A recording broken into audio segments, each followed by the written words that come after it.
Hey, Mike, how's it going today, man? Doing great, Frank. All right. Great to be back. Yes, it's always great to be back. Here we are, January 20th, 2025. Yeah. Isn't it like cool, like when you wake up in the morning and like right before you go to sleep, you're kind of tired and then you wake up. It was like you were taken by an alien or something. Like, you know, you're like, no, you don't remember when you woke up. You just know you're awake. I exist. It just happens in an instant, and it's kind of like, oh shit, another day, cool. It's those little things that keep life interesting. Yeah, it is. Like, and You know? and that's how I realized you can't wrap your mind around it. So I just let it go. I just kind of find it to be cool, like falling asleep and waking up. It's kind of instant things that happen. So, like, it's weird that you bring that up. Like, lately, I've realized, I was talking to my brother about this actually yesterday. There's like these little feelings that we can't explain that we all have at different moments and times, and it's those moments that we can't explain that are like the gifts of this world. And there's so many examples of this, you know, and it's through those moments that we like learn to appreciate, learn to love, learn to open up, and learn to see that we don't have to understand or analyze or measure or explain it, or we can't even. Yeah. But we know it's there. Yep. You know, and it's like it's cool because it's like I can't explain this, but I know it. I feel it. It exists. I exist. Yeah, and that's really our natural state is in that moment because like when we were children, we weren't really measuring anything. We just noticed, you know, we felt good, and then things just unfolded as we went, but we didn't take score. Yeah. It wasn't until later on to where we started, we mistakenly, and that's part of the matrix. It's the game, so like it's worthwhile, like. But it's kind of like, okay, the reason I'm happy is because of this. So if I do more of this, I'll be happy, and then that falls short. But you realize, well, no, that really wasn't it. You know, what is it? So everyone knows what the feeling of happiness or peace or whatever, however you label it, they know what it feels like, right? Because they know when it disappears. Well, how do we stay there? All right. Well, the question I learned, like, don't try to stay there. Just let it be. And what happens is, why we can't stay there is because we have so much preferential understanding of why. So we're still stuck on, in order for me to be happy, I need this amount of money, I need this person in my life, I need whatever. You have all these needs. It ought to be this way. Yeah, and like for a split moment, if you look next to you, you have a loved one next to you, you're looking at your bank account, looks really good at the moment because you're feeling good.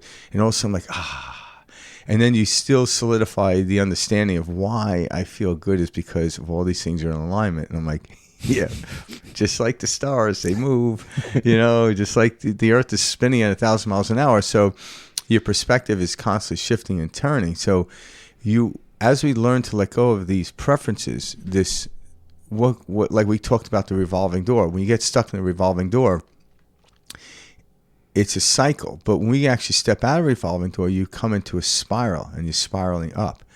So even though it looks the same, I'm getting higher in of a frequency, so what I'm continuously looking at just is just wonderful. Like I could live on the same farm for 50, 60 years, and if I raise my vibration, the farm looks different every time. Every year. But there every is season. this common, like there's something there that's tangible and common, but there's the way I'm looking at it is different. So, you know, or I could travel the world looking for something and be miserable, even though it's a different, you know, viewpoint. But then you start to realize wherever you go, the people are the same, and you start to get That reminds me of that Yeah. great John. Who is it? Is it John Dyer?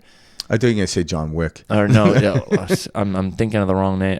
Wayne Dyer. Oh, Wayne Dyer. Yeah, thank you, Yeah, Wayne Dyer. Wayne Dyer has that great one, that great quote where he's walking on the beach. Yeah. And he talks about the people, you know, coming up to him. You know, the guy is in that, you know, hectic, upset state.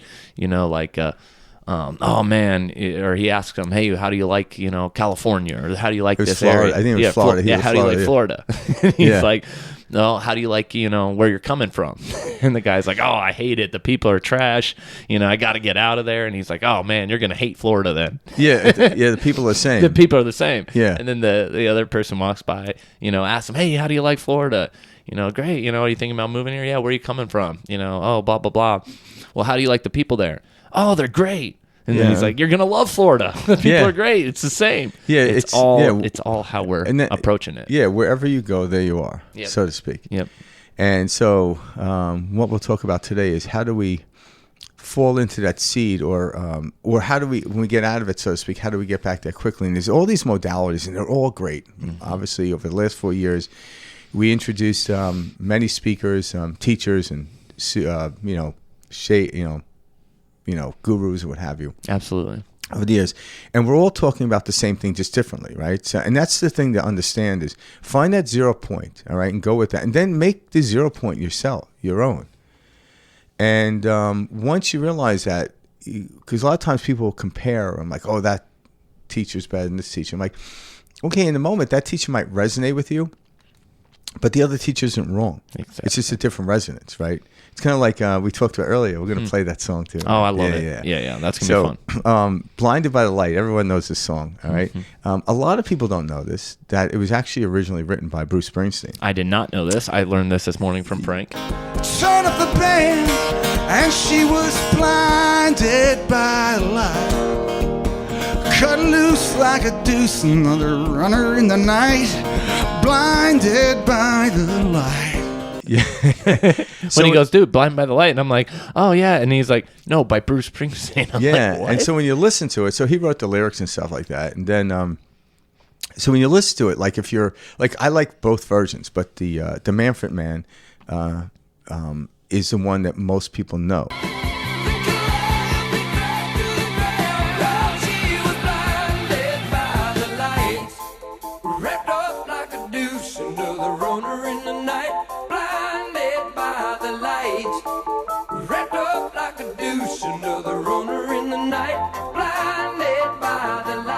Yeah.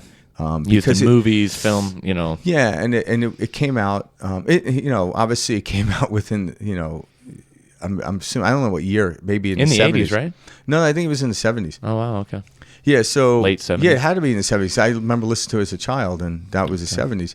So obviously it came out fairly quickly after Bruce Springsteen had written it, right? And I think there was some legal squabble over that, but that's not the point I'm here to make. So whether you like Bruce Springsteen's or Manfred Mann's version, it doesn't matter. It's the same structured song. I should say it's the same song, but structurally or perceived differently in how it's played. So that's what we're talking about here. Say there is only one set life here, right? It's because me and Mike were talking about this, and a lot of people get into this. Like, do we have control over our story, or is the story already written? I'm like, yes. And they're like, what?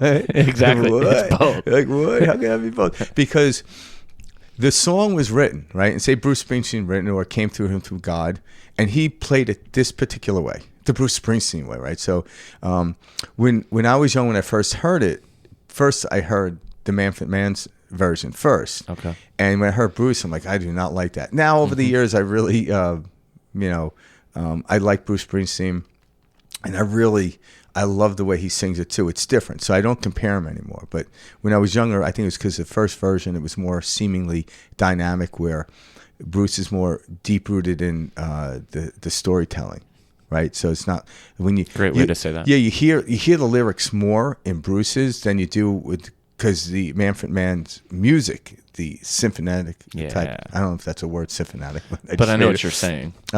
Dynamic of it brings a whole different realm to it, especially with the guitar, like as it goes up and stuff. So we'll play both songs. Yeah, that rides a whole different vibration. So I appreciate both, but one isn't better than the other. They're just different. Some people might prefer. That's no problem. But that's the point I'm making. Is like it's the same song played differently, and then we could have so many people come in and create dynamics with that song to so many levels. So when you are born, your life story is written, so to speak. It's structured. How we present it, how we look at it, is the difference between Bruce Springsteen's and Manfred Mann's Blinded by the Light. Mm-hmm. That's what I'm talking about. So we do have control over our story in the emphasis on how we tell it. Yeah.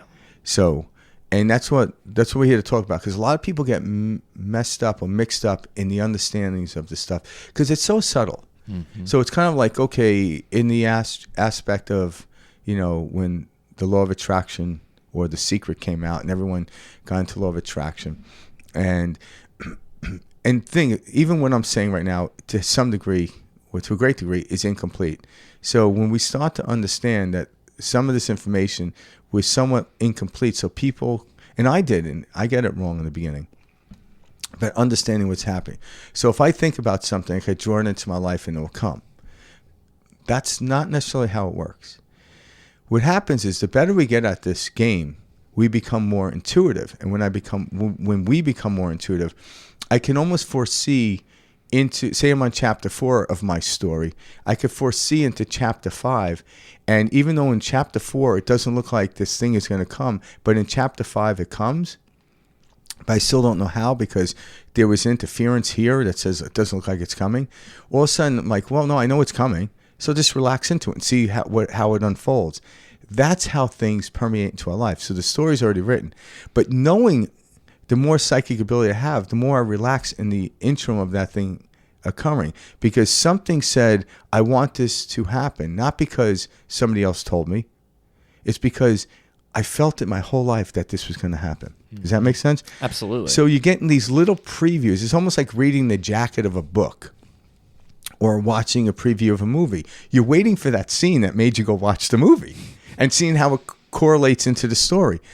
That's the higher we get in frequency, the more of those little previews we get. And why? Because it makes us relax now. It allows me to go into the movie or read the book knowing it's going to be good, with only knowing, like you look at the jacket, what is it, less than a paragraph or 2 paragraphs? Exactly. Yeah. Right? And you're going to read a book that's 300 pages. How many paragraphs in that? So these 2 paragraphs intrigued me to read the book. Exactly. And then all of a sudden, the characters start to unfold and you see what, yeah. And I can't help but like see the relationship or see the correlation between that. And we've all heard the, this idea that we came here, to remember ourselves. We came here to remember, what we are. And we choose, our story before we come here. Like we get this script almost, or we create these soul contracts you'll hear people talk about, prior to coming down here. And, and coming, incarnating and having this experience. And so, like, that's what we're talking about when we say, like, we know there's like this, there's something to this story. We all do. And we all know that we're destined for greatness because we all are. And it's through this, like, allowing and knowing that we begin to truly experience all that we're meant for, which is this wholeness, which is this love, which is this, remembering experience. Yeah, and because there's 8 billion of us on the planet, you're going to run into what you call your tribe. It's going to happen and intersect. Some people come in, last longer. Some people go shorter in your life. In the act of comparison, so if I'm comparing Bruce Springsteen's version to Manfred Mann's version, I'm going to get lost. It's actually going to defeat both of them. I might have a preference. There's nothing wrong with that. Like, and what I've learned over my lifetime is I loosen up even on my preferences because I don't want them to have too strong a hold on me. And this naturally happens. It's not like I had to work at it. It naturally happens. But if I actually compare, it all depends on what stake I have. If I heard Manfred Mann's first, then Bruce Springsteen is going to naturally fall into a deficit in my eyes. And then you find out, well, he wrote the damn song. So all of a sudden now you have this battle of people. And what happens, that creates what we call disturbance in our energy flow. So this is what takes us out of the creative space, the peaceful space, the joy space, the passionate space. And we start to understand that. So if I was comparing my story, my book to somebody else, and then somebody convinced me that having what they have is better, I then take my book, close it, and walk away from it. And what happens over time, you start to feel this tension. Why? Because your universe and the God is always trying to pull you back to your book because God doesn't need you to reread their book. Just go back and read your book. Now, there are a lot of people that have very similar books. Like, right, you look at characters in books. There's multitudes of characters, not just one. So I'm taking on a persona. In my book, I'm the main character. But then, Mike is a big character in my book, and my wife is a big character in my book. She would claim that she's the lead in my book, but if it wasn't for her, I wouldn't be. But that's for another day. That was awesome. Yeah, but all these characters are just as valued. And then when you actually come to this realization, all the characters in my book are just as valued, at equal value as even the character in which I'm portraying. Exactly. Because I wouldn't have anything to bounce off of. And we all know this is inherently true because we've all experienced this in some way as we quote unquote grow up. We're constantly fed this narrative by media, by social media, by our parents, by our grandparents, by our teachers about what we're supposed to be. You get the picket fence, you get the good paying job, you have the kids, you have the dog. Now you're happy, know. And we know we have been told and sold on bullshit. This is something we all have recognized now, and people are waking up to this. And same thing where people are going through these, tough experiences. Oh, my parents want me to be a doctor, but I love marine biology or whatever that may be. It's us going, whoa, this is not my story, but I'm supposed to do this because this is the right way. So I'm gonna go down this path. And we have this subtle pull behind us this entire time, which is just that internal guidance system that GPS Frank and I talk about, which is saying, hey, turn right here. Okay, you missed it again. All right, turn right here. Okay, recalculating.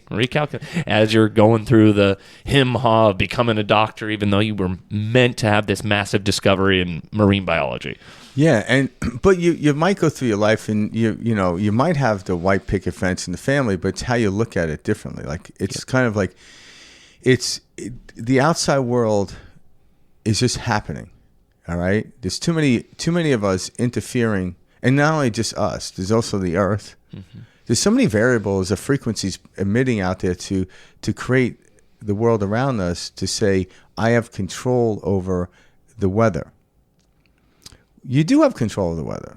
If it's raining out, just grab a rain jacket. Get a rain jacket. An umbrella. Where's your umbrella? Yeah, enjoy it. Or not. It's up to you.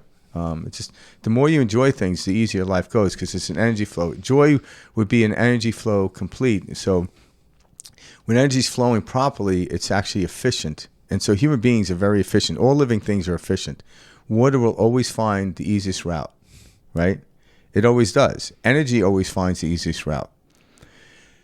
Human beings somehow have the capacity to go to the roughest route, knowing there's an easy route. Why? Because we can feel it. And when you look at the brain in the neuroplasticity, what happens is every day if we come to a new and slightly let go of our preferences, don't get rid of them, just loosen them up. You actually open up the neural pathways in your brain for other areas to go to explore. But if you have these things called hard habits, this is how it has to happen. All of a sudden, you create these deep grooves. And what happens is that experience all of a sudden becomes problematic, not because of the experience itself. It's because you're not experiencing anything else. You now created a canal, and every bit of energy is running through that. Where we have a whole other, if you look at the brain, like the brain, you have a whole huge attribute of your brain to explore, and we rarely explore it. We stay stuck. Yeah. Right. So, but we talk about this, or science talks about this too. You know how much we're actually utilizing of the available, power, however you want to, software, however you want to explain it. And so we want to be careful not to exchange one habit for another habit, because habits, like when you exchange a new habit, you get into a new relationship, and if you take it within you, like, first couple of weeks in the relationship, you're all happy, and then by the third week, like, so tell me about your previous relationships. That's when it all goes to hell. Goes to shit. And you start telling this story, and then all of a sudden, you start to soon realize my old ex has this, and this person here have the same attributes because I'm looking for them. Mm-hmm. So now this new neural pathway that started out really good is starting to sour on me. Why? Because again, I'm in the aspect of comparison, but I'm actually doing the same thing. I'm creating a trench. And this is when people get very possessive and grabbing onto, I need this to be happy. This is who I am. Yeah. So when we start to actually break away from that, preferences, like, if I had both chocolate and vanilla in front of me, yeah, I prefer chocolate. But if there was no chocolate, just vanilla, I would eat it just the same. And I wouldn't be like, damn it, you know what? Go to hell. I'm not eating this, But it's funny. That's a good example of how we react and, instead of responding to certain situations. It's like this habit response of this is who I am, and it's like, no. That's a habit that this character has had, We are the awareness to that habit. Do I want to continue down that path? Or shall I shift down another path? It's funny, we all know we've all heard this, the definition of insanity, right? It's doing the same thing over and over and expecting different results. By definition, each and every one of us in America or Western culture is living an insane life, truly insane. We get up, we do the same things, we respond to the same habits accordingly, and we're expecting different results. And we have been taught that this is normal. We've been television, movies, news. We've been taught that this way of living, this humdrum, not good enough, thing, is just the human experience. Life sucks, and then you die. We bought into this, and the fact that we can't even, or the fact that we struggle with taking a step back and realizing, oh, wow, this is a pattern. This is something I do. Why am I expecting this to be different this next year and the year after that? You look back the last 5 years and you're like, holy shit, nothing's happened, and it's because we've been doing the same thing. We've been repeating the same patterns, the same habits, and we're staying stagnant. Yeah, and that same thing, this is why we get stuck in it, and like it comes this way. The pattern and the same thing is always focusing on the outside world to make us feel better. Exactly. And why does it work? Because we're real creative beings. Like, what do you mean? I'm like, let's go back to the turn of the early 1900s when quantum physics came into play. So the concepts and the theories of quantum physics came into play. Well, that then led us creatively to experience great physical attributes such as computing, cars, or we had cars, in that period of time, but more efficient cars, get it there quicker, airplanes, all these things, getting to the moon. So in each one of those, going from the Walkman to the iPod was a distracting moment. I'm like, oh my God, life's getting better. I'm like, well, it's more convenient. So what happens is, over time, you listen to music. Like when I was a kid, like you put the radio station on in the car and you drive around. You had to wait for the song come on, or you had to go home and play it on the record player. Then all of a sudden they came out with cassette tape. I'm like, oh, I can control it, but I can only control the confines of the cassette to have how many cassettes can I put in my car. Then the DVD player came out. Well, now we have Spotify or whatever. Exactly. And go right to any music that's out there. All of a sudden, it's like, what's happening? My focus is still in the outside world, and it still grabs me. It's like, wow, let's go within, get passionate about passion, not passion. People are like, I'm not passionate about anything. I'm like, you should never be passionate about a thing. You should be passionate about passion itself. Existence. And when you're passionate about passion, you are going to create a thing. Exactly. Right? So that's what I'm saying. This in the story, it's already written. That's why when you do have preferences, it's because it's part of your story. So if I'm going along in my story and I have a preference or I'm moving towards playing the guitar, it's because it's part and parcel of my story. Where someone's like, I remember my mom, I wanted to play an instrument, and I told her, it was funny, my whole life I had a piano in my house, and my mom gave my sister piano lessons, and she never gave me any, and I would go up and start playing the piano. I was like, get away from piano, you're gonna ruin it. My sister never turned out to be a musician, I did. That's so funny. Yeah, it's funny as hell. Yeah. But anyway, so I remember, I said I want to play an instrument, and when I said that, I already knew what instrument I wanted to play. My mom's like, anything but drums. That's the first thing. I didn't even get to tell her what I was going to play. Response. Because it's loud as shit. They are right? loud. What she didn't realize is I picked up an electric guitar with my first amp was a PV amp. Hell yeah. And I used to blast the fuck out of that thing. Yeah. She's wishing I played drums. She wished I had a She drum wished I set. was playing drums. That's so Although I funny. could put my headset in or whatever. But yet, why I was compelled to do that, I don't know. I just was. It wasn't compelled to do any other instrument. Maybe, whatever. I think we can all ask ourselves that question too. Yeah. Like, why am I pulled to do this? I don't know. I don't know. I just do. But so then when I actually did it and enacted it, all of a sudden the expression of that journey, it just really was a journey to discover something. And then now when I look at it, I'm like, okay, what is it about guitar playing? I'm like, well, I can use the way I learned. Like when I first started playing, it was very difficult. Now I sit there in a space and, whatever chord structures I understand and play fairly well, I can play myriad of music coming through me. I don't try to replicate anything else. Mm-hmm. So it just becomes natural. I don't have to think about the guitar anymore. Just like when I learned the English language through picking it up, actually. And then I over time through other people, because growing up in New York, I would actually, I still sometimes do this. I'll say something, but I don't say it. My wife's like, you didn't say anything there. I'm like, that thing? Like, what thing? That actor that played in the movie? I'm like, there's a lot of actors out there, Frank. A lot of movies. Yeah. So then it's like, okay, I have to clean up, when I'm speaking, I have to clean up my understanding of stuff. So I have to go through a full sentence where I'm like, don't you know me by now? That's so funny. Yeah. So then I had to work on that. But when you work on that, then when the information that's coming through me at the energy right now, it wasn't preconceived. Me and Mike, we do our best by getting ourselves to a certain state. So when I get on here, I could speak for Mike too, we get excited. And then all we do is an idea comes to us. We discuss it.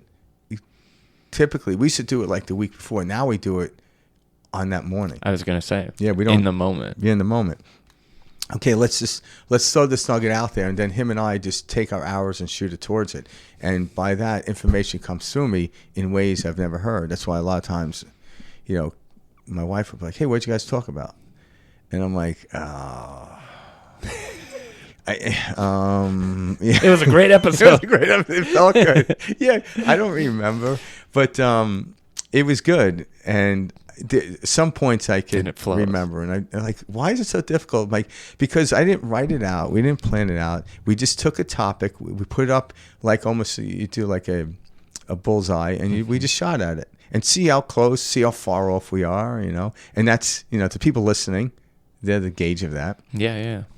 But we're trying to find truth and honesty, and through language, it's not lies or falsehood. It's incomplete. I think to me, it's more accurate to say when I speak, I'm incomplete because there's so many other variables implying. But if I waited to be complete, I would never speak. I don't think anyone would, because the story keeps rolling, and that's why the story of your life, the reason you don't remember it, is because you haven't lived it yet. So then you can choose to go into it and say, this sucks. Keep reading that book and it's going to suck. Mm-hmm. Or I could say, this is somewhat exciting because I know it's not going to, I have no idea what's going to happen next. Mm-hmm. And when you start to get excited, you start to get little nudges to what may happen. Mm-hmm. And that's called a psychic ability. And that's what we're coming into. A lot of people are. It's called synchronicity. So, and then I would mistakenly think, well, I started doing breath work and meditation, so therefore I'm creating this world around me. And then I start to realize, no, that's not really what's happening. The world was already created around me.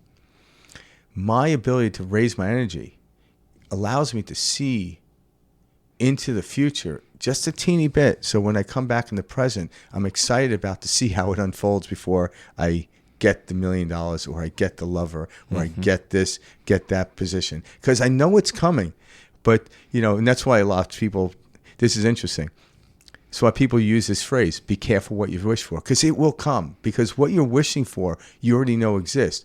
When you say be careful what you wish for, it's because you have a shitty attitude about it. Like, It's not what you're actually wishing for. Well, because what happens is when you get there, if you then call victory, that becomes the problem. Mm-hmm. Once you get the lover, the story in the lover aspect just begun. That's a whole new chapter.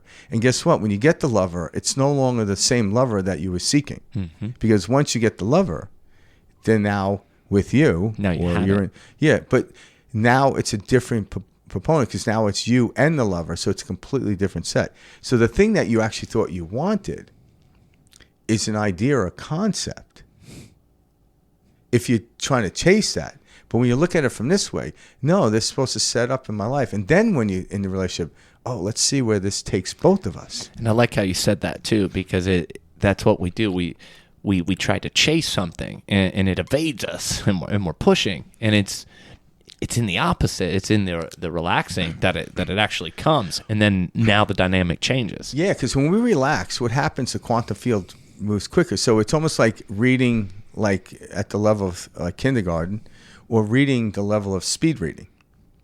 All right. So speed reading will get me through the book quicker. Now that's not the goal, right? That's not really the goal. But when you actually relax back, you're not waiting for that person to come. It still might take them a year, right?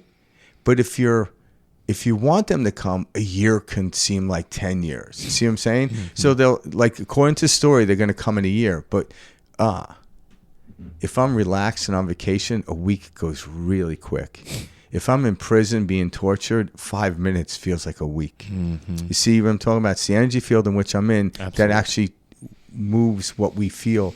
Because time is time, can be measured. But the way I feel about time, man, that's all over the board. That's exactly. And we all know what we're talking about.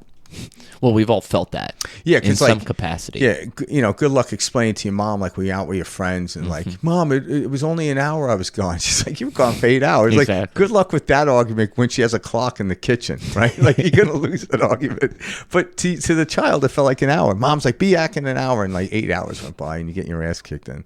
So that 5 minutes of torture was worth the 8 hours of bliss. I think with everything going on with AI right now, and watching, like, I just was reading this thing, how we have now completed the stage of AI where we're passing the point where AI now knows everything that a human being can know, and we're now transitioning into I think they call it SGI or something, right? Instead of AGI. It's like it is a superhuman capability. So now the AI is going to do things beyond human comprehension. And I think as we're seeing this change with the AI stuff, it is mirroring a feeling that we are collectively having in this world, which is this, like, waking up to, like, hey, there's more to this show than we've been told. And I think AI is going to provide answers in a way where, or I think they're going to, be able to show us, like, hey, everything the way we've been going about things has been an incorrect way. And I think people are going to now and again, this is all something we don't want to give our power away to AI. Like, again, it's all within us, but it's going to be this reflection of, this is how this reality works. This is how things are going on. Like, I truly believe that, I don't know, maybe I'm hoping like 5 years, but maybe 5-10 years, like, from now, AI is we're gonna look back and we won't believe that we did chemotherapy, to people, and we put bodies, like, through this and things like that. And I think people will, like, I think we're going to learn about light therapy, and we're going to learn about all these different things that have always been there, but we've been told are not possible and not true, because we have been only taught a physical world, and we've only been taught that this physical world is real, and anything that is non-physical or can't be, I guess, explained is just hocus pocus, hogwash, completely not true.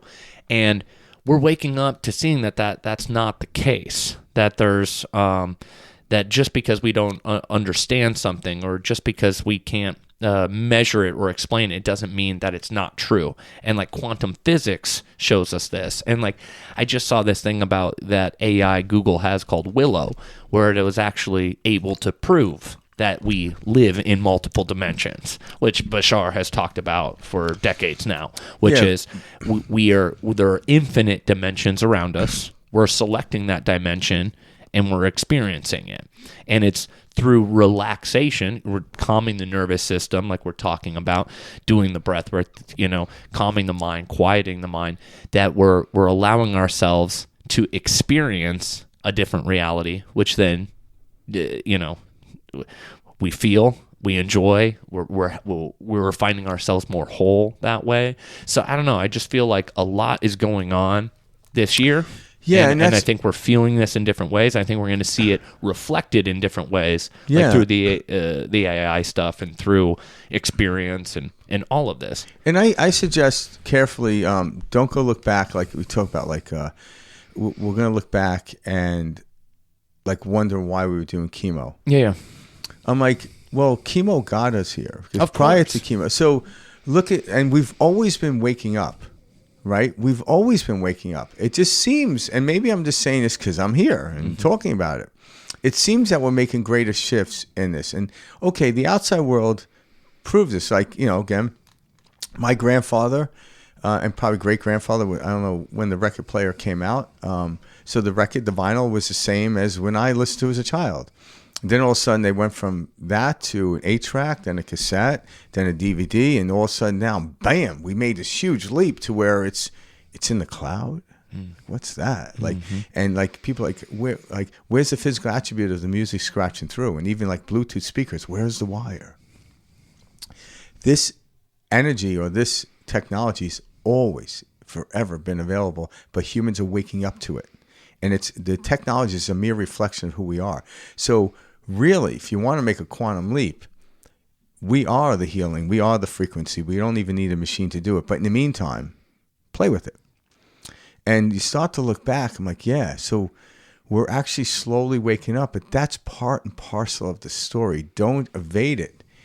Live it. And what happens is when you actually get excited about, I'm not waiting for the future to where cancer is gone. I'm like, how do I mitigate it and how do I deal with it, what I have now? Okay. So we always did the best we could as humans. So it doesn't, you can do this. You have the right to do it, but it doesn't work. I can go back and blame my past ancestors for what happened, this egregious act. I can do that. But how does that help me now? Because I can't go back and dig them up. Maybe I could, okay, if it was a culture that did it to my culture, I could blame the culture that's the... We've tried doing that for years. Well, yeah, Yep. But, good luck getting the people that are involved. Like, I didn't do it. My great-grandfather did it, I'm like, I'm going to take the sins of my father type of thing. We know that doesn't work. Well, it doesn't. All it does, it creates arguments in Yep. the moment now that happens. So, right, okay. But by all means, you have the ability to do that. Yeah. All right? Let me know how it's working for you, by the way. And that's what we've been doing for decades. Yeah. Is it's like that knowing of, or that existence of free will and whatnot. Like we have the ability to look at it this way constantly, but it's like until we look at it from a different way. Until you go from Yeah. Bruce Springsteen's version Yeah, perfect. to Manfred. And again, one isn't better than the other. There's just different versions, right? So when you can start to see that all things are equal, but you have to get to a higher level to that. And if you don't, there are a myriad of steps that get you there. But if everyone on the planet is rising to a higher consciousness, I would be silly and wrong to compare and say I'm at a higher level because I could see beyond, I could seat myself into what I call, like, I have an understanding of non-duality. People like explain it. I'm like, when I explain it, it's a gross interpretation of explanation, but it's kind of like the true who we are is the screen that allows the movie to be presented. But whatever movie, you could have a million movies imprinted or a million movies played on the screen, but the screen never gets imprinted with any of them. It doesn't care if it's a comedy, doesn't care if it's a horror. It just allows it to experience. Now, me, who I am, the I am is the screen. But then I can then project down, what movie do I want to play that's adequate, that can help culminate and have this experience? What's based on my story? And then I also know the physics of the world. Okay, this is laid out. Congruent collaborative patterns work. Interference patterns don't work over time. And me and Mike were talking about this earlier. They'll take some certain type of rock music, and it's good stuff, like if you listen for a little bit, and they'll torture people with it. And people they thought it was like, oh, it's just they're from a different culture, so by playing like the Red Hot Chili Peppers is going to drive them nuts. And I'm like, no, because if I was in prison or in a box and they kept playing, any myriad of Chili Pepper songs over and over. Californication. If they play California over and over, like it's been 36 hours in a row since I heard that, I would go mad. They did that with Baby Shark recently at a public mall to avoid having I believe it was the homeless people like sleep there or like I'm not kidding. I read this. I saw this article that was talking about that where they play Google or whatever. A Baby Shark homeless mall. It'll come up. If you want people to hang out, play like a piece from Mozart. Yeah. Because you could play that in the background. I'm like, there's certain music, sound frequency healing, et cetera, et cetera. You play that music, I can listen to that all day long. Now it generates a certain frequency. So a lot of times I want to experience like Metallica and Chili Peppers. Don't get me wrong. But when I go to the gym to work out, my workouts tend to last longer than my ability to listen to that type of music. So I was telling Mike, like, I have to turn it off halfway in order to continue my workout, or that energy is going to then take me down. See what I'm saying? Yep. Sometimes I don't even need the music. I'm already above the music, all right, so to speak, frequency-wise. Doesn't mean I'm better, right? So the goal, if there ever is a goal, is to know how to acquiesce in all frequencies rather than saying, I'm only going to deal in high frequency. I'm like, now you're an elitist. Yeah. Like, I only deal with this. I'm like, hey, Jesus came in as 1,000 and he had to go down. Or maybe he came in, it's like a baseball player, right? We come in at 1,000 and then somewhere along the line, if you're good, you're out of 300 by the end of the season. So, but yet, the way to maintain 1,000 is to never play the game, by the way. Like, I maintained 1,000. Yeah, I've never been up to bat, never did any of this stuff. And unless the league counts it as a strikeout, then you're down at 0. But that's not why we came here. We came in at 1,000, like, okay, I'm okay. And it was okay for me to be down like in the hundreds and, and move up, so to speak. So I am okay with ever frequency. But what happens is I naturally gravitate to a higher frequency. And I don't know where that frequency lies. I don't have the capacity to measure myself. I'm sure there's a way to measure myself other than the way I feel. People are like, what do you mean? Like, if you get a really good night's sleep, you got a really good night's sleep. You don't have to measure anything. I guess you can look at your Fitbit and see what your REM time was. That might disrupt it.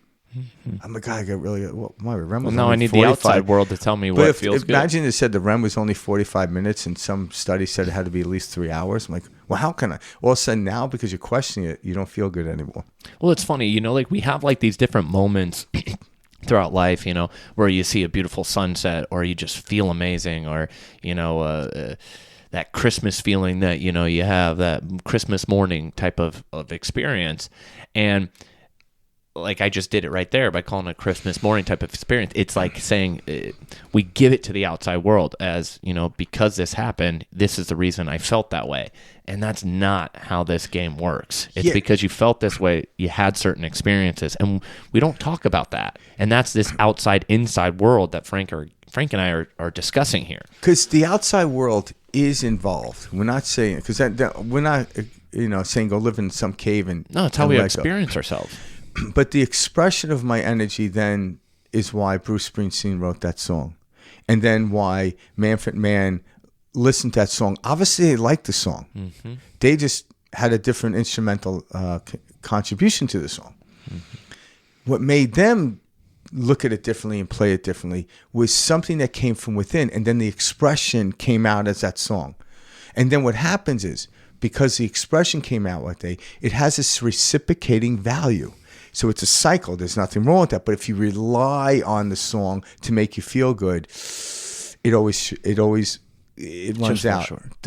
One sandwich cannot feed me for a week. Yeah, especially if I eat it in one sitting. It can't. I need another sandwich. That's a good example. I don't even eat sandwiches. I used to love sandwiches. I just like the word sandwich. It's an amazing thing. It is an amazing thing. Yeah, sandwich. It's funny it was the name of a king, I think. Right? His name was. Was Sandwich. It? Yeah, like that's hilarious. I never knew that. I forget the whole story, but I think he was playing cards or whatever, and he didn't want to leave. And he didn't want to get hand, because they would just eat like meat. Yeah, yep, right. yep. So someone actually put the meat inside of bread, so his fingers wouldn't get all meaty and greasy. So because the bread is dry, so he's able to pick up the cards. That's hilarious. And it's like sandwich. I'm sure I'm getting the story wrong, but I think that was the king's name. Close enough. Or was it Duke or something? I don't know if it's king, yeah. but I'm like, isn't that funny how it happened? Because we could easily be eating dailies. I love that. Gotta go grab me a daily. Give me a daily. But it's funny, just like the words that we're talking about right here, these are all things that we like use to describe something, and then we all say, "Yep, that's what it is," and we all, "That's a sandwich, that's this," and we buy into that. And I forgot who was saying this or where I heard it, but they were like ultimately saying like, what if we never bought into the idea that this flying creature is labeled a bird? How differently we would look at a bird. Yeah. And it's mind bending when you think about these things, but it's true. Like how we're told about something, how we feel about something, how we emit, an emotion with something affects the way we see it and experience it. And I was talking with my brother about this yesterday, you can have 5 different people in the same room, experiencing the same event, and every single one of them is going to have a different experience of that event, whether it was good, whether it was bad, whether it sucked, whether it was boring, whether it was great, and it had nothing to do with anything but how we're individually, each one of them, where they were coming from. Yeah, and it had to do with their preset of perceptions onto how things are going to happen. So we know the outside world's not real. It's not black and white like we've been told. No. But we still play around like it is. Oh, But when we actually enjoy it, so like Mike, you mentioned the bird. The cool thing about the bird is, what does the bird mean? So, you could hate a bird because it shit on you. Yep. Right? But then you're watching the Nature Channel and you realize, okay, this bird ate these blueberries over here, flew across the state, or made it into another state, another region of the country, and then went to the bathroom and dropped it, and this whole other organism was created. I'm like, oh, I actually got in the way of progress when I got shit on. Literally. This is what happened.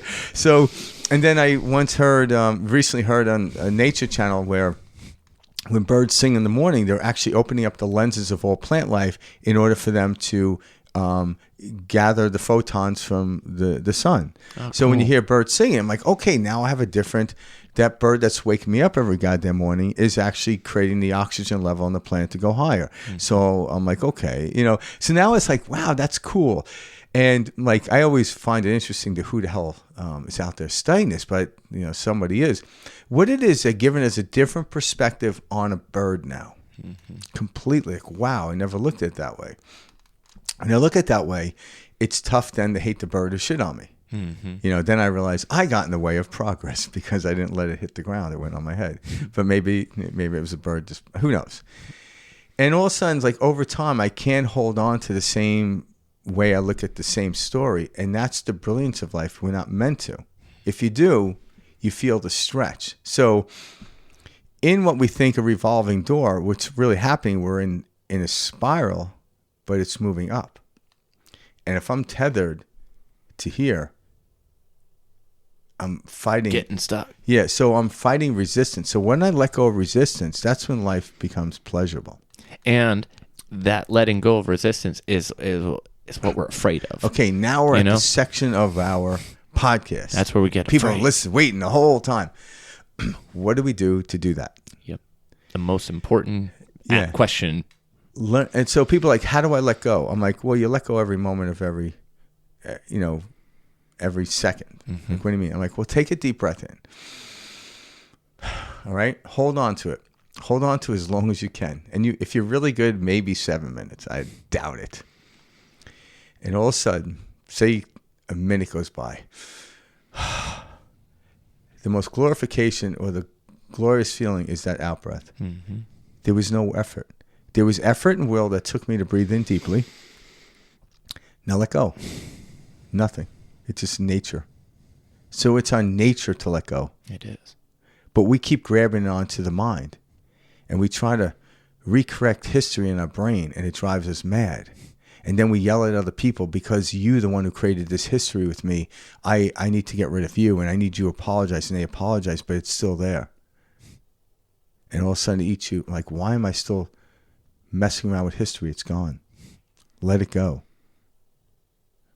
Am I still upset at, it rained the other day and my hair went flat? Who cares? When I breathe in, but can you imagine someone said, breathe in, and it'll be your last breath. So the second I breathe in, say I can hold my breath for a minute, I'm suffering the first second because I realize when I breathe out, there won't be any more oxygen to breathe in. And that's the panic. And that's how people think life is. Mm-hmm. No, it's not that way. I breathe in like, okay, I'm going to play this game, see how long I could hold my breath. All right, I could do that. And people are like, why is that? Well, because I want to swim underwater. So, okay, it has some value, some external value. Okay, that's fun. But you're not going to die because I know when I breathe out, and then what it does is when I breathe in and hold my breath for a long time, it teaches me how to deal with struggle. Okay, so now if I want to really experience everything that's happened in the world, I learned to do that. I learned to put myself in discomfort. And over time, nothing seems to be uncomfortable. Yes, cold water is different than hot water. Mm-hmm. My body responds to it differently. I think differently. There's a slight uncomfortableness, but then again, what I consider sitting on the couch as comfort then becomes uncomfortable. In this dualistic world, comfort and discomfort are married together. They support each other. They don't oppose each other. You can look at it as oppositions, but they're not really, empirically. But then, in order to have fun in the game, we want to step out of the dualistic world and go into non-duality. It doesn't mean you don't play in the world. Just like an actor on a set knows they're playing a role. Get lost in it. But know this. When the director says cut, hey, how did I do on that one? So you are the director. So when I go in and do something, what did you learn from that scene? Oh, yeah, I could add this new nuance. Okay, and action, you do it again. So like great films, a lot of times, will do many takes. You know what's interesting is when that last Mission Impossible came out? Yeah. I can't recall how many takes. Say it was 7 times or 8, maybe more, maybe less. I'm not sure. Where Tom Cruise made that jump, he did that. Yeah. Do you know which take they did in the movie? The first one. Really? The first one is the one they used. So it's kind of funny. That's cool. But he did it 7 times. He almost died 7 times. Guys, you think we got it yet? Oh, yeah, we got it 6 times ago. And he's like saying, one time it went up and he almost hit like the drone or whatever. Oh, God, like, yes, yeah, all these things happen. And he goes, they ended up using the first one. That's so funny. It is kind of funny. But I love hearing stories like that. And it's not that they did anything wrong or whatever. It's just kind of funny, right? It's just, and we look at it that way. People are like, well, why did they stop? And I'm like, well, who knows? Like, maybe he had to go through that 7 times, to really appreciate the first time, right? Mm-hmm.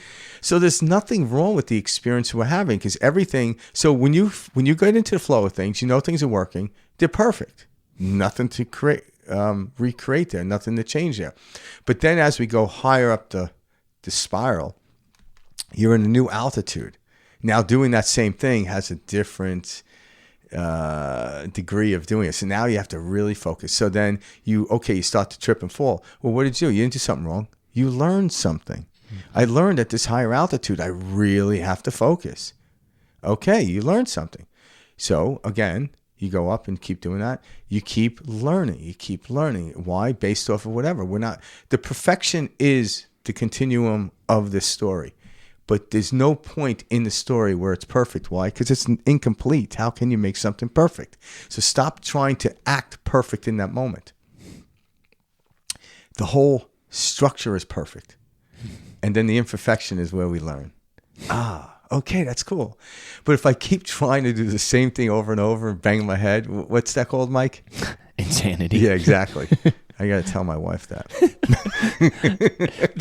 She's still trying to get me to behave well. I'm like, why you bother doing that? Why are you even get over it? Get over it, It's funny because the easiest way is to achieve or to experience like what we're talking about and to have this is by constantly knowing that from where you're looking from is how you'll experience it. And this is why, like, when Frank was talking about how, yeah, it's perfect. When you're coming from a place of, oh, this is perfect, this is all unfolding perfectly, the universe, this experience has nothing, no other way other than to mirror and respond and reflect a perfect unfolding. So now you're no longer fighting the outside world. It kind of reminds me of when we had that clip of that Jocko guy, the badass the Navy SEAL. Thank you. Where he's like, the world's falling apart. This is happening. Good. Hey, there's 10 guys. There's one of us. There's this, detrimental situation you'll never be able to get out of. Good. It's like, yes. Yeah. And that is it. Yeah. It's where you are coming from. Yeah. And then in the same episode, we also had Michael Singer on. Yeah. Different, same message, by the way. Yeah. Oh, yeah. But he came from like, why do you care? Yeah. Like a high pitched voice where Jocko's like, good. I am so glad you brought that up Yeah. because, okay, so that gentleman I was telling you about that Kayla and I like. So Kayla and I have been watching this guy called The Power of I Am on YouTube. He's great. You can go take a look at his stuff if you want. We'll probably have some clips of him on here at some point. But he talks about, the same energy, the same like neutrality, like to come from a place from something neutral is coming from a place of, either way this is fine, which is, essentially what he's saying is it comes from a place of not caring, and it's not. See, it's hard to use this example because the way we've been taught about like not caring is like, oh, like it doesn't matter, or like, screw this or whatever. No, it's not coming from a place like that. When you come from a place of, either way, I know, this is working out perfectly, you don't care. You truly don't care of the outcome. Yeah. And so when you can come from that state, holy shit, Everything's get back, good. just watch. It's all good. Oh, wow. Life's going to start unfolding in miraculous ways. And right now, that's something I'm reminding myself of and going through, which is, the not caring, because innately, like, that this is working out perfectly, that this is all perfect. That's really this state of neutrality where things can really take shape and happen. Because a lot of people, especially in like the law of attraction or law of assumption or in these different like communities and the way they preach this, they're holding on to this way like, no, it has to be this way, and they're creating this level of tension where they're actually repelling things that they want to experience or they know to be true. So it's like, that you're supposed to be successful, or you're supposed to have this person or experience this whatever, this wealth and abundance, but you at every corner are pushing it away by saying, no, man, it's supposed to be here like this. Like, I haven't seen it. Like, you're pushing this away rather than getting out of the way and allowing it to all truly start to unfold in the way that it needs to happen, or the way that it does happen, to experience it. So we're getting in the way of ourselves a lot. Yeah, and it's not that law of attraction, law of assumption are wrong. It's just a misunderstanding of it. That's really what it is. Mm-hmm. So then it's also a state of being. Yeah, and so I'm going to add into, and Mike's going to add into our experiences on how we get to these levels quite easily. And for me, like you hear these figures that go into samadhi and they automatically come, one day they're in the matrix, the next day they're out of it. Mm-hmm. That is not my story. Not me. I had these quantum leaps, but of understanding, but then after that it was like a slow stairway up, so to speak, one step at a time. But this works, and it works for everything. This is where this logic that we consider in the world absolutely works. If I sit down and practice scales on the guitar and chords on the guitar continuously, there'll be a day where I'll get to a level where information comes to me and I'll be able to express it on the guitar. I don't have to think about it. Why? Because over time, where in the beginning, it was very arduous and very difficult to play guitar, get calluses on your fingers, going from this scale to that scale, from that chord to that chord was very difficult. But now I don't even think about it.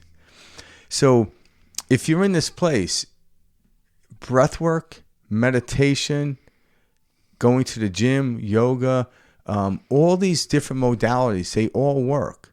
Choose the one that is in alignment with you in the moment. It may shift. It does for me all the time. But don't just do it once.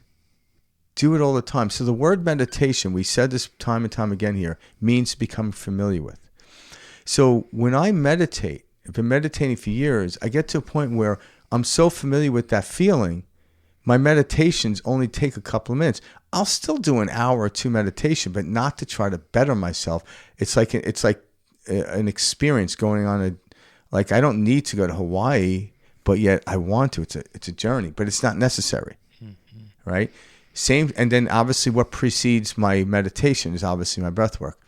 When I breathe over time, and I have not till this day met a person that not even into this stuff, that when I have them do a certain type of breath, whether it's an upregulating, downregulating, they don't feel different. Absolutely. So then I say, why? Okay, I'm tired. Okay, breathe in really, really deep. Do like a,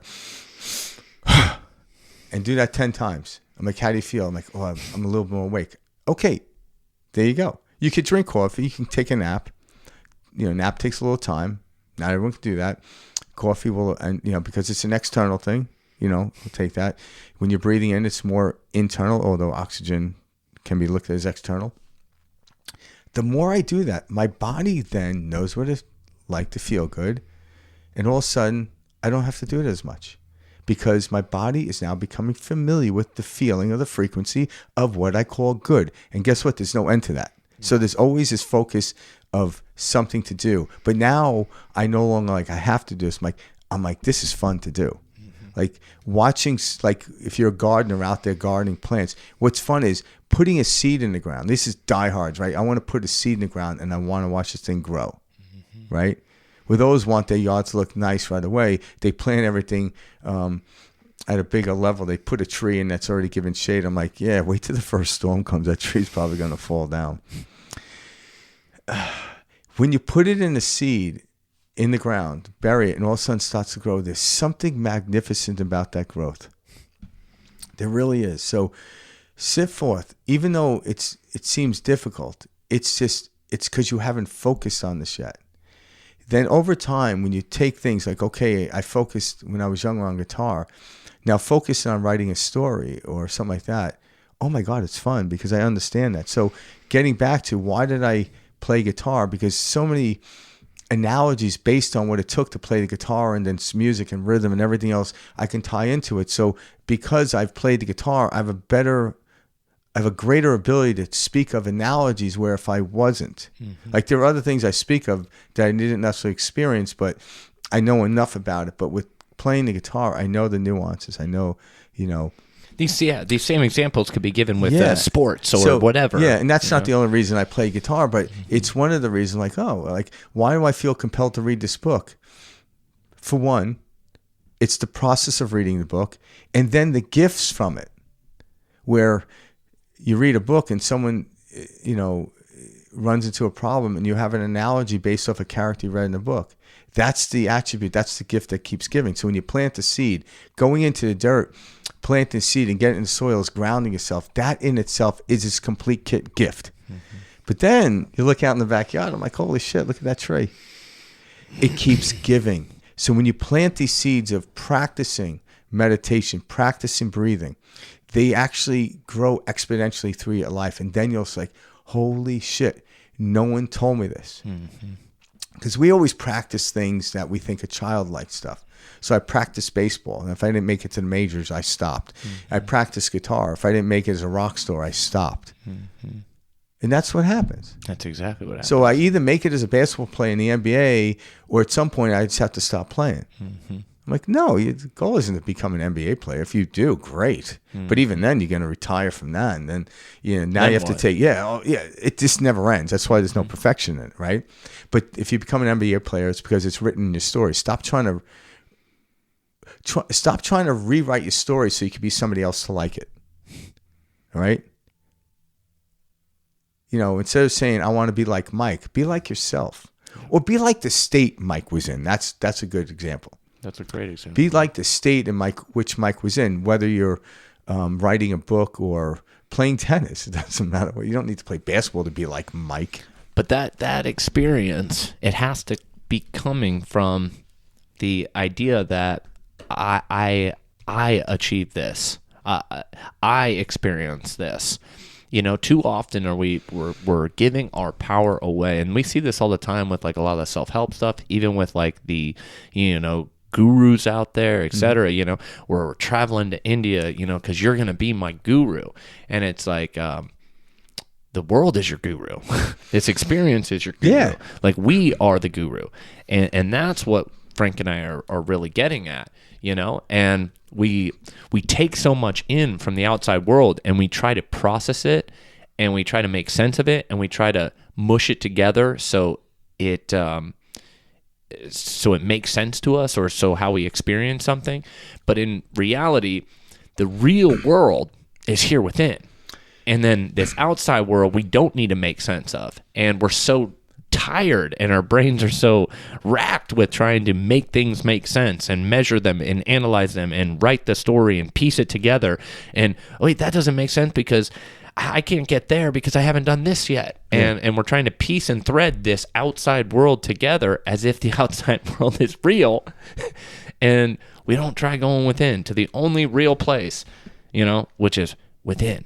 Yeah, and so if you study and practice your breath work leading into meditation, watch what happens. Watch what you feel compelled to do. So when I breathe in and feel good and meditate, all of a sudden I'm passionate about the feeling of passion. So now when I get in the state of passion, ideas come through, and then I enact them out into the physical world. I don't hold them in. I enact them. And then when I do that, all of a sudden that thing I act then perpetuates the passion. Mm-hmm. It's the only way I can, like, listen, I cannot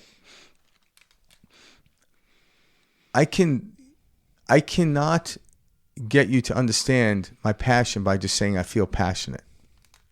So, like when you hear like Mozart or even Metallica, they're singing their passion, and now you're like, oh my God! Now the band Metallica, when you're like sitting in the audience, and they're playing, whatever song that you love. Give me fuel, give me fire, give me that desire. All of a sudden, within a couple of notes of that song, everyone in the audience is the same framework in the brain output as the members playing the song.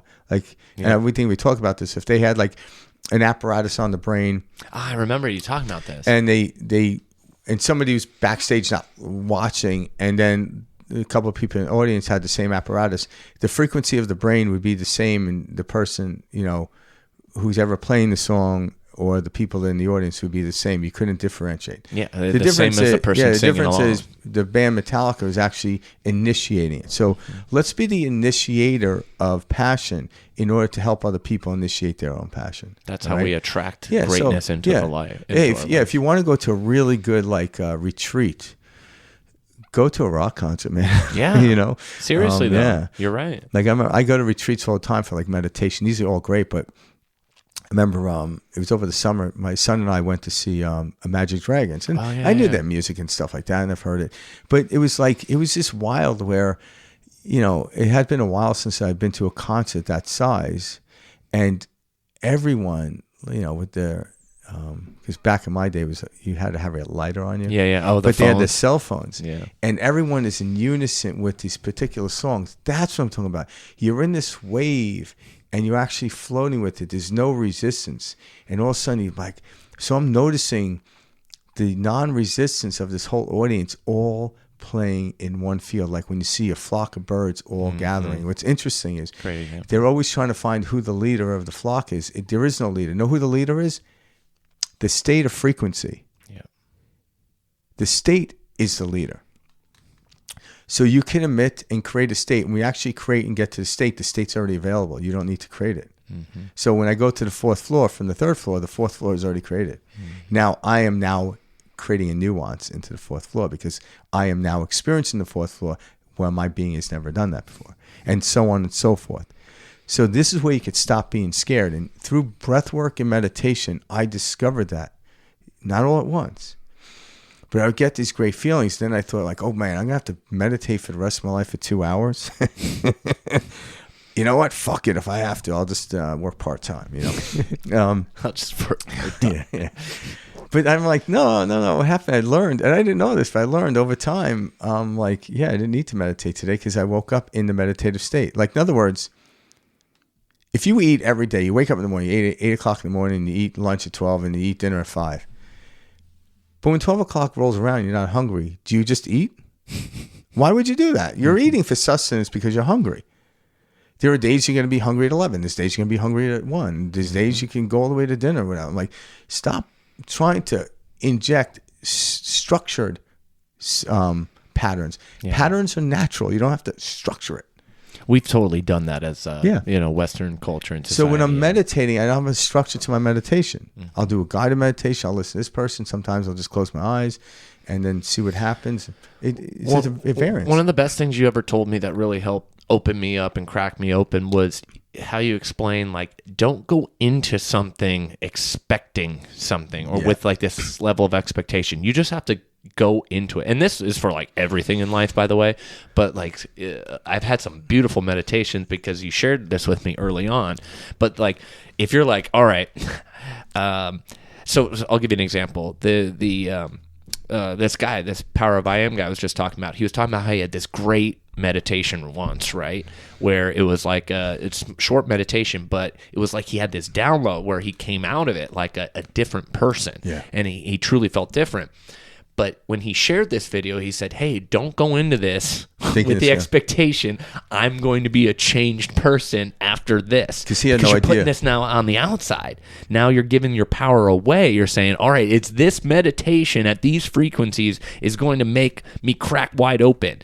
And that's not how this works. It can happen, but of course it can. Yeah. But if you expect it to happen, like, I forgot that.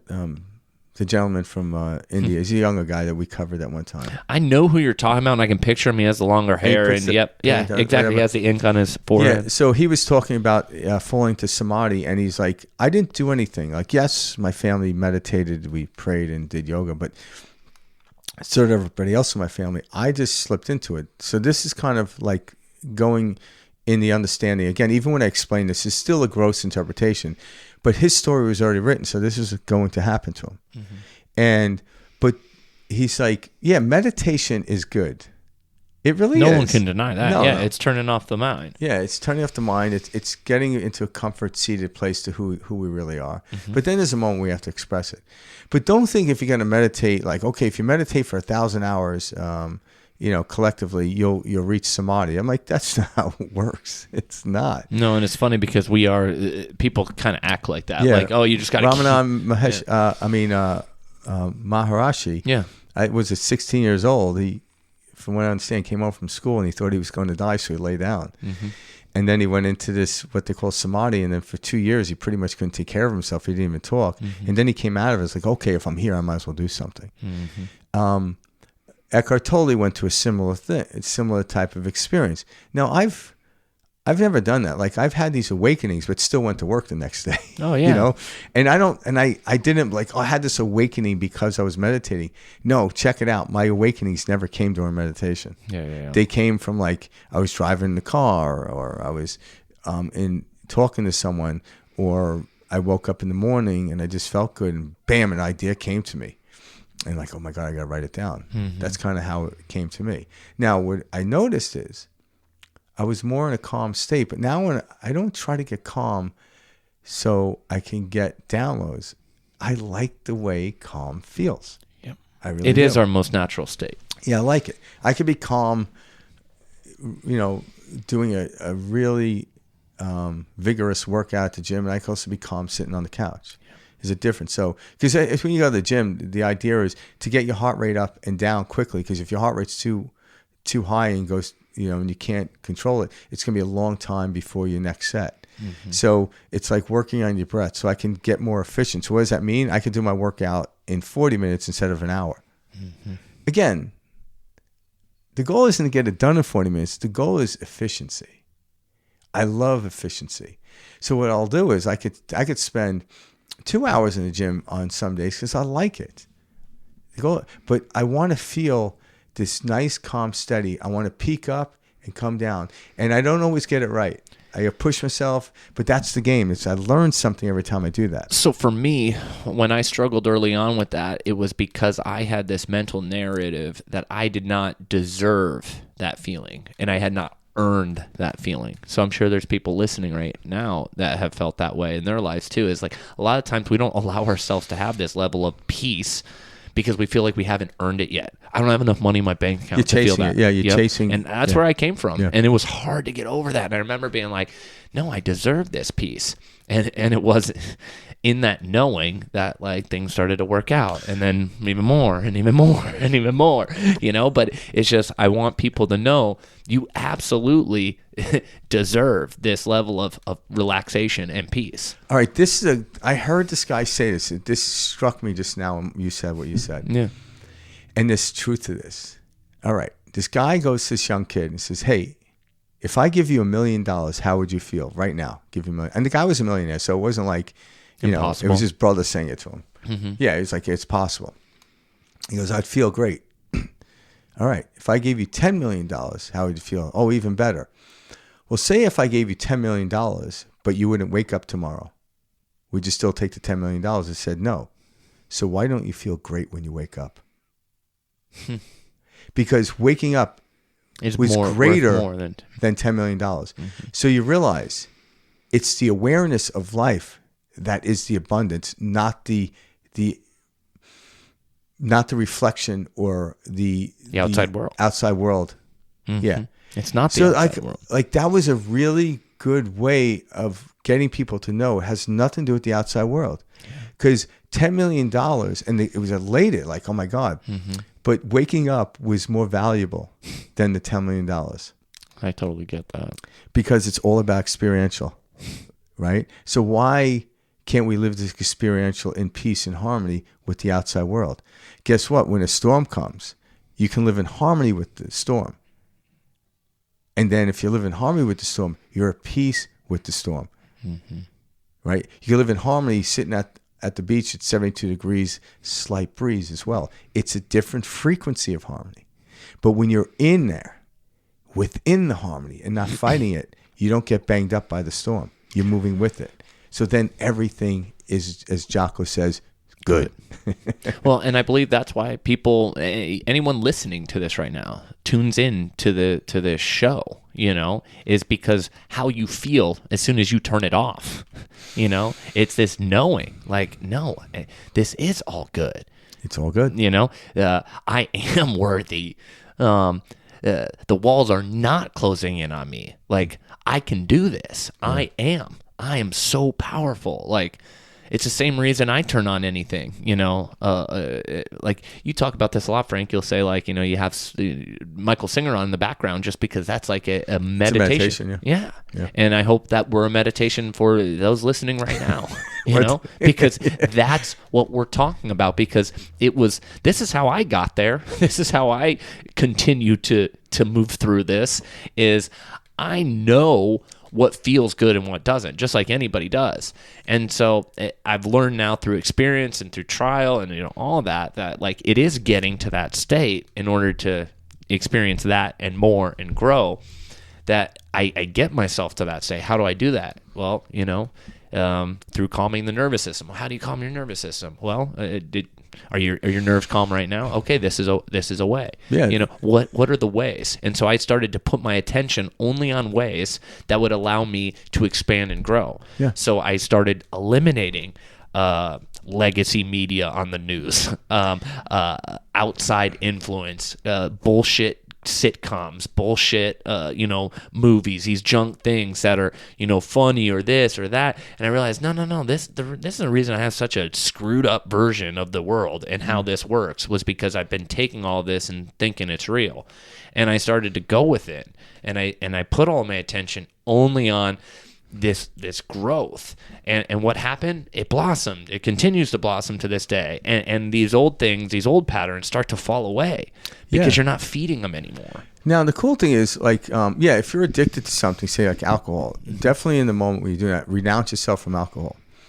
But there's going to be a period of time with the character portraying that you're having. You can't, like, for a person that's still saying, I haven't hi, my name is Frank. I'm an alcoholic. I haven't had a drink in 20 years. I'm like, okay, you got to move from that role. Correct. Now, if it's within a time value and the way we see a sequence of linear perspectives, I'm like, you might want to keep alcohol out of the house. Mm-hmm.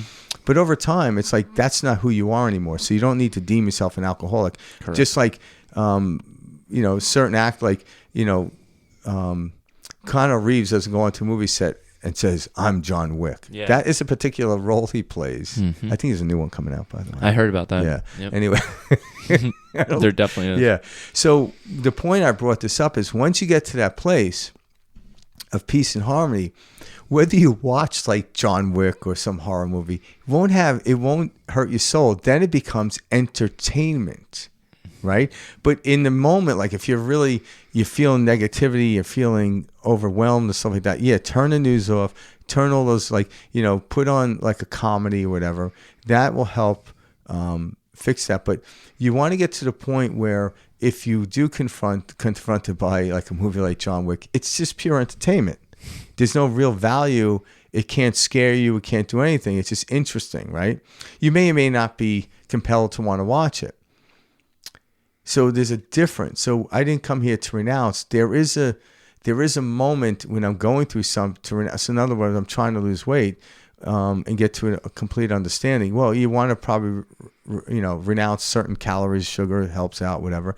But over time, when your body gets to a higher level, you can eat a cookie or not.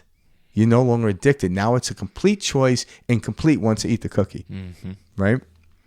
And you'll know what I'm talking about. So yeah, in the beginning, you might want to stay away from it. At some point, you might not need it. But hey, there's nothing wrong with that. Like during Christmas time, I want to be like, no, I'm not eating cookies, I'll just have a cookie or two. And I no longer like, I can't do all this stuff. I got to eat sugar. I ate too many cookies. All of a sudden, that's a narrative I'm telling myself. And that's called an interference narrative. Mm-hmm. That interference narrative is really what's hurting my body, not the damn cookies to some degree.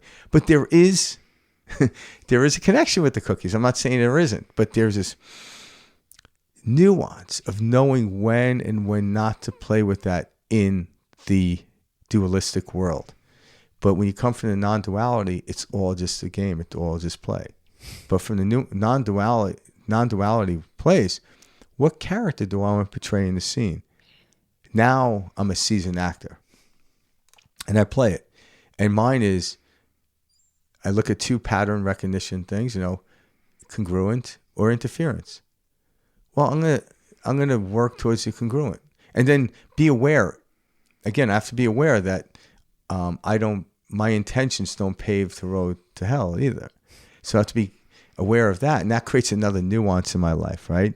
Because now I think, I know better than everyone else. I'm like, I could be creating another road to hell. Mm-hmm. So, the road to hell is paved with good intentions. Be careful. Is my intention for me, for everyone? That's a nuance you have to deal with. Mm-hmm. Like I don't always get that right. Just ask my wife. Know. I don't. But my goal now is, so when my wife points out that's not working, I don't defend it anymore. Mm-hmm. My response wants to go defend it, and she goes, "What?" I'm like, "Nothing. I was getting ready to be a child again." But I kick back and I listen to it. So, but it doesn't take me away from doing that. So now I just turn my perspective, like Manfred and Mann changed their perspective on Blinded by the Light. Mm-hmm. And you have a whole new song. Same structure, same words in the song, but man, it's different. All unfolding perfectly. Yeah. Start with your breath, meditation, whatever modalities work for you. Even they seem arduous and controlling or whatever, in the beginning, all of a sudden, there's going to be a moment in time where you're just going to want to do it. That's just a mental pattern. That's all that is. So you get over it. But in the beginning, it seems a little arduous and difficult. It definitely does. Trust me, it does. You feel like you're faking it. It feels hard. It feels stupid. You're like, this shit doesn't work. I remember all that. Yeah, and then all of a sudden, like, wow. And then it's like, some days I'll do a 20-minute meditation. Some days I'll do a 2-minute meditation. Some days I'll do an hour meditation. But I don't say on Monday I'm doing this and that. No, I'm actually less structured. Why am I less structured in my personality? Because the universe itself is nothing but structure. It's already structured. When I'm reading a book, I don't have to structure the book. It's already written. I just read it. And then the more relaxed, the more I'm about the book, the more I enjoy it. Because why? My soul wrote the book along with God, so to speak. And remember, My character's like, why the fuck would I write this? When you come from this place of knowing, everything changes. And I think the most simple example that's ever been given to me or I've ever heard is, like with food, we've all like, there is no doubt in my mind that I'm going to eat lunch today. Like, I know this. I'm not worried. I'm not thinking about, did I go get a grocery store? Did I do this? Do I need anything? Do I have enough money? None of those are even thoughts. I just know. And when you really come from a place of knowing, which will strengthen over time by, what we're talking about here, this is when things begin to unfold. And it's coming from a knowing that, like, no, everything is perfect. This is working out, and it will continue to do so. Yeah, it's like knowing that you have the capacity to eat lunch. Whether you do it or not doesn't matter. Yeah, that's it. You know what I'm saying? Like, I know I have the capacity to eat lunch today, but whether I do or not has no bearing on that. That's the brilliance of it. And I think that's when you set out into the world every morning, like, I have the abundance to make it through this day and every other day.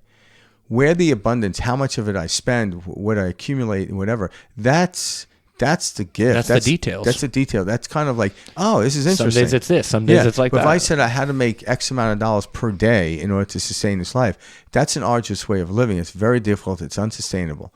But when I just like, okay, because sometimes within the field of growth, the going down, like winter needs to come to create a tenacious root system to where when spring comes, it reflowers itself. The weight of the flowers can pull the tree down, but the winter's tenacity is what created strong. So you see what I'm saying? Like, yeah, I'm like, okay, there's a system that's already in play. It's called cycles it's already structured. We don't need to change that. We just need to get within it. So when the higher we go, the more nuance we feel. Like, I know when to stop my workout. I know when to work out. I know when this. I don't psychologically say, I used to work out 7 days a week. Now I don't. I'm like, there seems to be a variance, but it fluctuates. So there's something there. Okay, if I don't know it, okay, breathe for 5 minutes. That's structured. But then there's a nuance. And then I'm like, okay, I breathe every day. I do it in the morning. I do this. And I don't even set time. I seldom even count, except when we're doing like, well, I don't count. Sandy's counting for us, so it's cool. But I just breathe in, like, how deep can I get? Like, so I used to like tell people, okay, breathe in 8 seconds. Now I just breathe in. I'm like, see how much oxygen I get in my body and see how slow I can breathe out. I don't know. I'm not even counting anymore. I'm feeling it. There's a nuance. Just like a musician doesn't start the song at 1 p.m. They just start 1, 2, boom, boom, boom. And all of a sudden, it's the rhythm. Okay, they're stepping in, boom. And now they're in the wave. They're in the belly of the wave. That's it. Like when you jump rope, you step in at a certain rhythm. Not the time it started. It's rhythm. And when you stay in that rhythm, it's easy. Once you get in the rhythm, it's easy to do stuff. I love that. Then the cycle shifts and changes. Right? Okay. Let's do another one. New rhythm. Yeah, it's a rhythm. And the more you get in the rhythm, the less energy you exert. The less energy you exert, all of a sudden, entropy isn't a thing. The reason we stop jumping rope is because something else is pulling us. I'm jumping rope and my wife's dinner's ready. Yeah. So then you move on to something else because we are very squirrely beings. We want to experience different things. But at the same time, I'm not jumping rope thinking like, okay, I'm going to jump rope thinking, I'm like, no. All of a sudden, I'm jumping rope and all of a sudden like, oh my God, an idea for a song came on or an idea for a character in my book. Okay, I could still keep jumping rope or I could go run. Things just happen. I get out of it, I love that because that's a great example of just how it pops. Yeah, just all of a sudden that idea's there. Yeah, it just happens. And it's because you got out of the way. Just like the wind blowing. The mind got out of the way. Yeah, and then when the storm hits and you're actually one with the storm doesn't affect you like if you were fighting against it. And then, wow, it's this dance of life. And by breathing, so when you breathe, you're actually doing this rhythmic dance with your body. And the energy field, and you're elevating you're starting to work on your parasympathetic state, which we want to be, and we want to start there. And then I can upregulate more energy. I could lower the energy. Depends on what I want to do, right? If I want to go to bed at night, I want to lower it down. But nonetheless, I'm in a parasympathetic state no matter what. All right. And the more I breathe in and can control it. But if you try to control, if a thought upset you and then you try to mitigate it with another thought, like now you have an argument in your head. It's crazy. So go to the breath. Then when you feel good, then close your eyes and just watch the thoughts pass by. Don't stop them. Just don't grab them and see what happens. And then what happens is you notice for a split second there was no thought. When you notice there's no thought, that's a thought coming in, but that's okay. And when you throughout the day, like I forgot who it was. Somebody gave me this little what's his name? Oh, Massaro. Benito. Yeah, Benito. He said he's like, just breathe in 1, 2, out 2, 3, 4. So 5 seconds. Within the 5 seconds of breathing in 1, 2, out 1, 2, 3, for 2 to 5 seconds you stop thinking. And I think he suggests, like, again, this is another tool, but it's a great one. If you do that 12 times a day, what's 12 times 5? Like, right? That's 60. 1 minute. One full minute. Exactly. And it's in one day. You do that periodically throughout the day. What you did is you slowed thought down. So when you slow thought down, your body gets used to less thoughts. When your body gets used to less thoughts, that's called meditation, becoming familiar with. So if you keep doing that and you get used to being less thoughts, all of a sudden, in the field of no thought, you're free. So now you have more freedom. It took you 1 minute, broken up in 12 sessions, to gain so much freedom. It's more than just 1 minute of freedom, by the way. Your body starts getting used to that. And oh my God, like all the work that Eddie Van Halen did in his youth playing guitar generated far longer freedom of him making songs where he didn't have to think about the guitar anymore. He just knew how to play it. It was part of him. It was so worth it. So yeah, it's worth it. The struggle of breathing and doing meditation early on in the morning or whenever you can fit it in. Start with 5 minutes. Start with a minute if you have to, but elevate it up. Notice the feeling. If you feel good, why wouldn't you do it more? Right? Just do it. Why wouldn't you? I like the way I felt, so keep doing it. Why wouldn't you? It's just a pattern. It's just like, somebody said like, hey, can you please have in the meditations more because I don't do them when I'm not with you. And I'm like, yeah, but how many days do I have to do them? I'm like, you have this capacity. I'm just showing you something. It's not me that's doing it. It's you that's doing it. Show up for yourself. You deserve it. And then watch how your story goes. I promise you'll start to enjoy it. Oh yeah. More. You'll change. You'll change it. You'll change the emphasis of the story. The structure of your story is written. So the cool thing is you don't have to worry about that. But when you get this, you're going to get previews into what's chapter so you can relax now. That's why we have psychic abilities. So I'm like, I know what's going to happen. Like I pose this to a lot of people. Like if 10 years from now, you know there would be $10 million if money was a thing injected into your bank account, would you worry about money now? And most people say no. Some people are like, well, I could run out of money. I'm like, well, you can take out loans, people. Like if you really need to go negative. I'm like, most people I'm like, you're already working right now. You're making money. Worst case scenario, you have to do it for 10 years. But if you knew that $10 million would be injected into your bank account in a couple of years or whatever it is, you wouldn't hate going to work now. Mm-hmm. So then why do you hate going to work? Why do you need the $10 million? It doesn't, that's the point I'm trying to make. Mm-hmm. The abundance is already there. Just like the proverbial sandwich is waiting for you at lunchtime. Whether you eat it or not doesn't really matter. Mm-hmm. It's going to be available if you want it. But you don't need to. But knowing that, so we don't worry about starvation. Why? Because whenever I want food, it's available. It's there. So why are we worried about energy? Why are we worried about feeling good? Because we attach feeling good to certain circumstances happening. I'm like, that's crazy. That's crazy thinking. It doesn't work. It's not sustainable.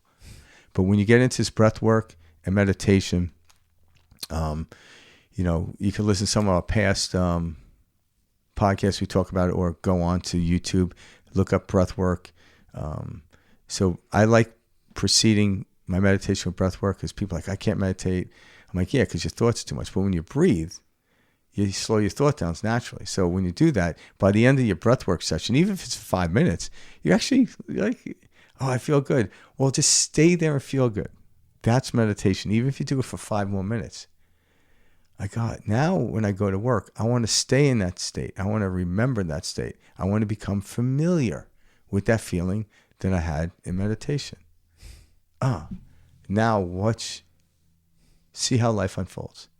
Because now you're ready for whatever comes at you. Exactly. And if something like, oh my God, what am I doing wrong? Nothing. This is part of your story. Because, people that succeed in life, they would always tell you about the successes. But then over time, they started telling you about the failures that got them to successes. So I'm like, okay, if this person's perfect, why did this failure thing happen to them? Mm-hmm. It's part of the story, so we can't really know. So don't only get celebratory over your successes, and we know what they are. Get excited about the downfalls, because the downfalls give you the momentum, the learning tools to get higher. Exactly. But it's already part of your story, so don't worry about it. It's already written. Just read it. Read it with enthusiasm.